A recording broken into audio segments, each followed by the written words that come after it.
नमस्कार, मी व्यास आव्हाड. आपण पाहताय AV9 एक्सप्रेस.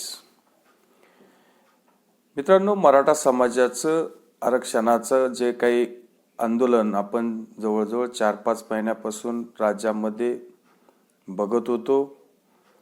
अनेक वेळा जरांगे पाटलांनी उपोषणाला बसणं, आंदोलनं करणं, राज्याची कायदा व्यवस्था अतिशय नाजूक परिस्थितीमध्ये काही वेळेस आलेली आपण बघितली. काही तालुक्यात जिल्ह्यामध्ये हिंसक वळण सुद्धा आपण कधी बघितलं. आणि मागच्या महिन्यामध्ये वाशी येथे मुख्यमंत्र्यांनी त्यांचं उपोषण पण सोडलं. ते मुंबईला निघाले होते. परत जरांगे पाटील गावी आल्यावर परत जरांगे पाटलांचं जे आहे ते आहेच आहे. आणि हे विशेष अधिवेशन जे 20 तारखेला झालं त्याच्यात 10% आरक्षण आता मराठा समाजाला शिक्षण आणि नोकरीमध्ये मुख्यमंत्र्यांनी दोन्ही सभागृहामध्ये म्हणजेच विधानसभा आणि विधान परिषदेमध्ये हे विधेयक मंजूर करून घेतलंय. आता त्याच्यावर राज्यपालांची सही पण होईल आणि उद्या ते भविष्यात त्याच्यासाठी सुप्रीम कोर्टात टिकवण्यासाठी राज्य सरकारला त्याच्यासाठी विशेष प्रयत्न करावा लागेल. पण राज्य सरकार नक्की ते करेल, कारण मागच्या वेळेस तो समाज मागासलेला नव्हता किंवा त्याच्यासाठी ज्या तरतुदी करायच्या त्या केलेल्या नव्हत्या. यावेळेस मुख्यमंत्र्यांनी पण लोकांना, मराठा समाजाला मोठ्या प्रमाणात आश्वस्त केलेले आणि वारंवार समाजाला फसवणूक करून चालणार नाही, कारण हा मुद्दा अतिशय महत्त्वाचा आहे, ज्वलंत आहे आणि मराठा समाज सुद्धा याच्यामध्ये भरडला गेलेला आहे. अनेक वेळा त्यांच्यावर सुद्धा अन्यायकारकच परिस्थिती झालेली आहे. त्याच्यामुळं हा मुद्दा खरं तर 20 तारखेच्या या अधिवेशनात जी काही मुख्यमंत्र्यांनी घोषणा केली त्यात संपून जायला पाहिजे होता.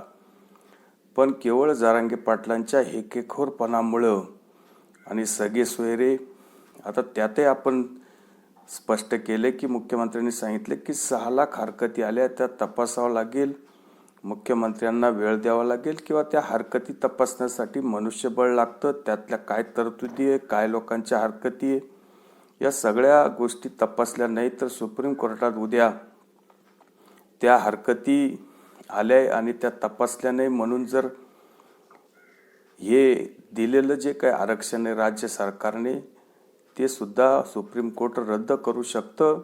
हरकती तपासून योग्य तो त्या हरकतीवर कारवाई केली पाहिजे आणि मग हरकती ज्या आहेत त्या सुद्धा सुप्रीम कोर्टामध्ये मांडता येतील त्या पद्धतीने करावं लागेल. तेव्हा हा जो मराठा समाजाचा आरक्षणाचा मुद्दा आहे हा भावनिक नाही आहे, हा कायदेशीर लढा आहे. तुम्ही रस्त्यावर येऊन मोर्चे काढले, गाड्या पेटवल्या, रस्ता रोको केला, नेत्यांना अडवलं, नेत्यांच्या गाड्या जाळल्या, या सगळ्या गोष्टी करून मराठा आरक्षण मिळणार नाही.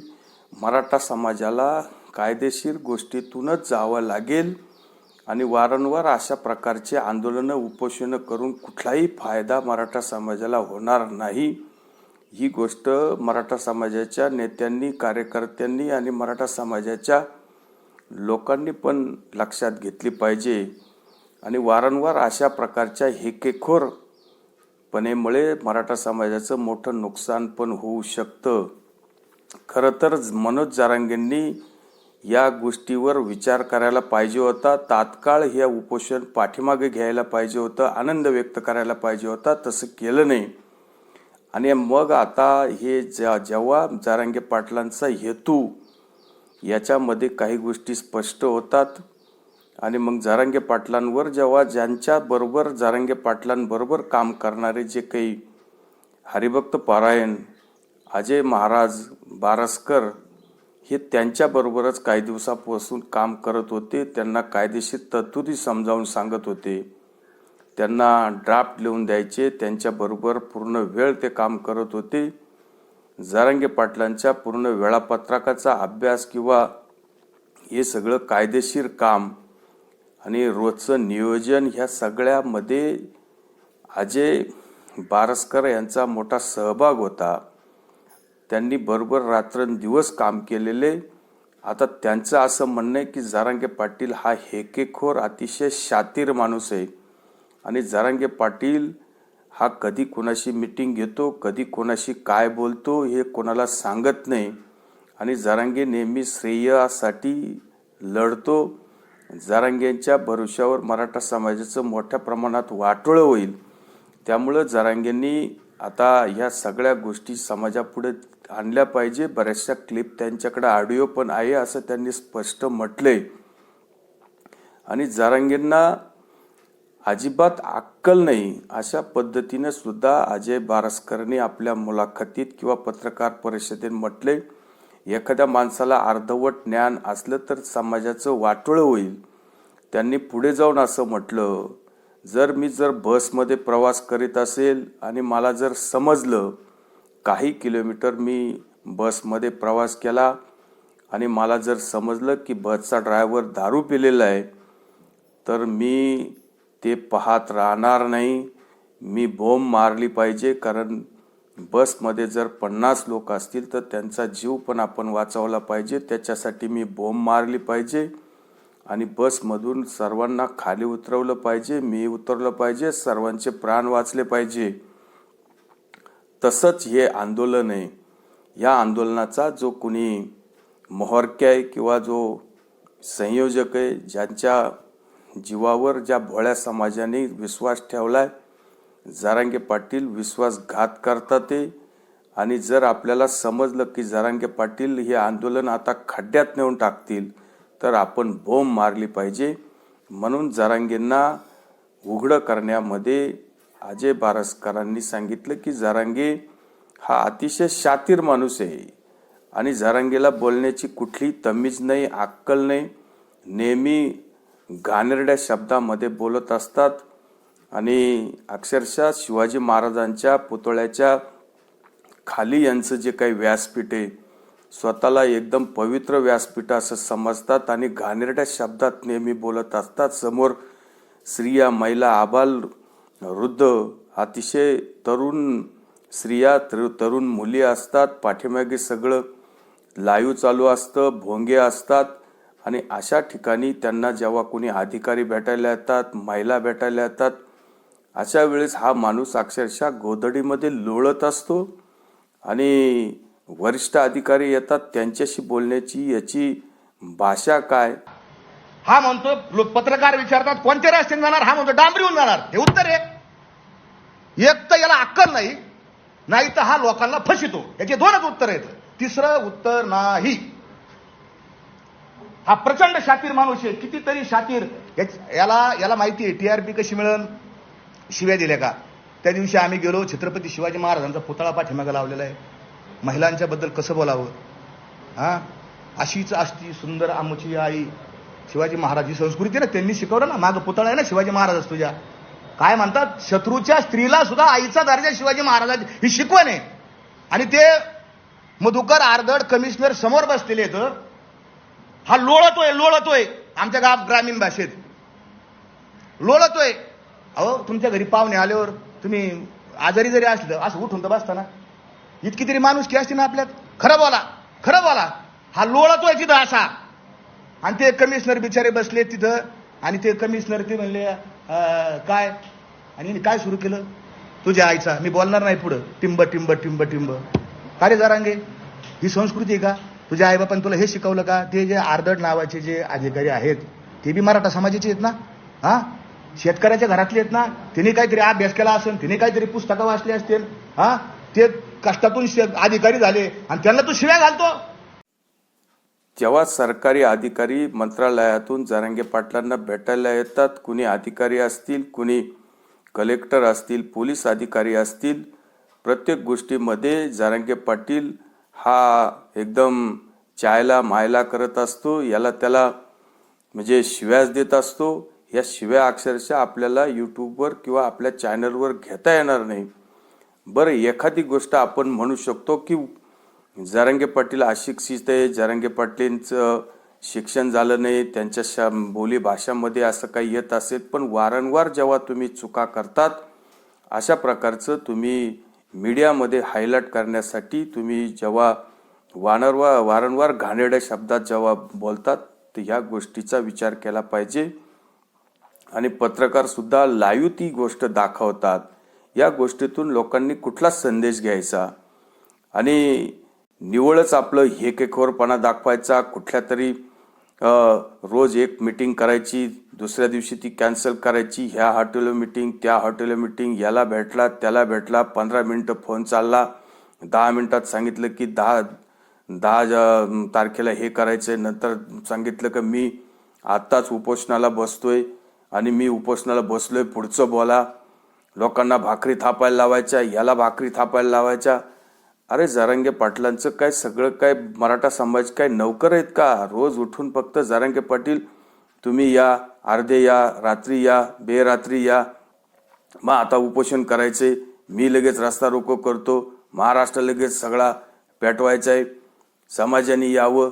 समाजाला या सरकारने कधी नव्हे ते 10% आरक्षण दिलेले आणि सरकार आता हे आरक्षण टिकवण्यासाठी शर्तीचे प्रयत्न करणारे. त्यामुळं जरांगे पाटलांच्या अशा हेकेखोरपणामुळं समाजाचं वाटोळं होऊ शकतं. जरांगे पाटलांना आता समाजाने सांगायला पाहिजे का बस झालं जरांगे पाटील, आता तुम्ही एकमेकांचे कपडे फाडू नका. ह्या अशा आंदोलनामध्ये शेवटी श्रेयवादामध्ये एकमेकांना लोक नागडं करत असतात. त्याच्यामध्ये समाजाचा काही दोष नसतो. समाज भोळाभाळा तुमच्या पाठीमागं होता. तुमचे जे काही नाटकं असतील, तुमचे काही जे श्रेयवादाच्या लढाया असतील त्या बाजूला ठेवा. मराठा समाजाला सरकारने दिले ते आता टिकवण्याची जबाबदारी सरकारची आहे आणि सरकार ते नक्की टिकवणारे. अशा या लोकांवर जास्त वेळ लोकांनी विसंबून राहण्यापेक्षा सरकारवर लोकांनी विश्वास ठेवून पुढच्या या सगळ्या गोष्टींची काळजी घेतली पाहिजे आणि बस झालं जरांगेंना थांबवलं पाहिजे. आणि जरांगेंचं अजय बारस्करांनी सांगितलं की जरांगे पाटील अधिकाऱ्यांशी काय बोलतात किंवा मुलाखती देताना जरांगे पाटील नेमकं काय बोलतात आणि कुठल्या हिंदी चॅनलला कुठल्या याला काय मुलाखत दिली होती, कसं जाणार तुम्ही मुंबईला, काय जाणार, ते बद्दलचं तुम्ही जरा ऐक. मुंबई को मानसा लेके उसमें बस सब जाएंगे मुंबई को. खाने पीने की कैसी तैयार रहेंगे रास्ते में? पाखरे टुकड़े सब, बाजरे, बेसन, तेल मिर्च सब जे लगता है पांगरने को सब घेंगे संग हम और पूरे जाने मुंबई को जा रहे. 5-7 दिवस जाने वाले है उधर मुंबई को. पूरे के पूरे मराठी एक साथ इतनी संख्या में भारत में पहली वेळेस इतनी ताकत से मराठी मुंबई को जा रहे. विश्वाचा रिकॉर्ड ये टूटने वाला है. इतने ताकत से मराठी मुंबई में सब बाजू से घुसेंगे. आपका रास्ता कैसा रहेगा? कौन से गांव से जाने वाले, कौन से शहर लगने वाले और वहां पर कहाँ अनशन करने वाले आप? रास्ता डांबरच रहेगा ना, डांबरी से जाएंगे हम सब. और वो सरकार के जे आता त्यांनी 24 तारखेपासून रस्ता रोको करायचा आहे, नेत्यांच्या गाड्या अडवायच्या आहे, मग नेत्यांच्या गाड्यांचं गावात घुसून द्यायच्या नाही, नेत्यांच्या गाड्या आला की त्या जप्त करायच्या, मग निवडणूक झाल्याशिवाय त्यांना त्या द्यायच्या नाही. आणि मग सकाळीच या, दुपारी या, काही लोक सकाळी या, काही लोक दुपारी या, स्त्रिया या, म्हातारे माणसं या, वृद्ध या. कशाला रे बाबा? या म्हाताऱ्या माणसांना, वृद्धांना कशाला बोलवायचं? त्यांना तिथं मारायला बोलवायचं? एखादा माणूस उन्हामध्ये तव येऊन पडला, मेला की त्याची जबाबदारी सरकारवर. हे कृत्य जरांगे पाटलांना सांगितलं कोणी? या अशा प्रकारच्या हेकेखोर माणसाच्या नादी लागून आपले आई वडील, कुणी बंधू भाऊ भगिनी असतील, त्यांना घरामध्ये ठेवा. जरांगे पाटील उद्या तुम्हाला रस्त्यावर येऊन मरायला सांगेल, मग आपण काय उद्या रस्त्यावर येऊन आपले आईबाप काय नेऊन उन्हामध्ये बसून मारायचे? या अशा आंदोलनामधून नेमकं निष्पन्न काय होणार आहे? त्यामुळं लोकांनी अशा एकेखोर माणसाच्या नादी लागून समाजाचं वाटोळं करू नका. आईबापावर आपण प्रेम करतो, त्यांना उन्हात बसू नका. वाईट परिस्थिती आहे. सरकारने अतिशय चांगला निर्णय घेतलाय, तो टिकला पाहिजे. त्याच्यासाठी प्रयत्न करा. हीच आपल्याला एकंदरीत विनंती आहे. या अशा लोकांच्या जास्त वेळ नादी लागून समाजाचं तर नुकसान होईलच, पण कदाचित याच्यातून अनेक धर्मामध्ये, अनेक जातीमध्ये तेढ निर्माण होण्याची शक्यता आहे. आणि यांचं कोणीतरी स्क्रिप्ट देते आणि यांचा उद्देश अजून पूर्ण झालेला नाही, किंवा ज्यांच्या रसदीवर हे आंदोलन जरांगेंनी उभं केलं होतं त्यांचा हेतू किंवा उद्देश साध्य झालेला नाही, म्हणून जरांगेंना ते वारंवार अशा प्रकारचं आंदोलन करण्यामध्ये प्रवृत्त केलं जाते की याचा सुद्धा सखोल अभ्यास सरकारने केला पाहिजे की जरांगेंच्या या पाठीमागे नेमका ब्रेन कोणाचा आहे, त्याचा वॉच आउट केलं पाहिजे, त्याला बाहेर काढला पाहिजे, त्याचा शोध घेतला पाहिजे. अशा नेहमी जरांगे वारंवार बदलत्या भूमिका का घेतात याचा सुद्धा तपास सरकारने केला पाहिजे. आणि अस्थिर परिस्थिती राज्यात होऊ नये याची काळजी सुद्धा सरकारने घेतली पाहिजे. आणि हे मराठा आरक्षण 10% जे सरकारने दिले हे शेवटपर्यंत सुप्रीम कोर्टात टिकलं पाहिजे. ही जबाबदारी सुद्धा सरकारची आहे. इतकंच आज आपल्याला बोलायचं होतं. तुर्तास थांबतो. व्हिडिओ आवडला असेल तर लाईक करा, शेअर करा. धन्यवाद.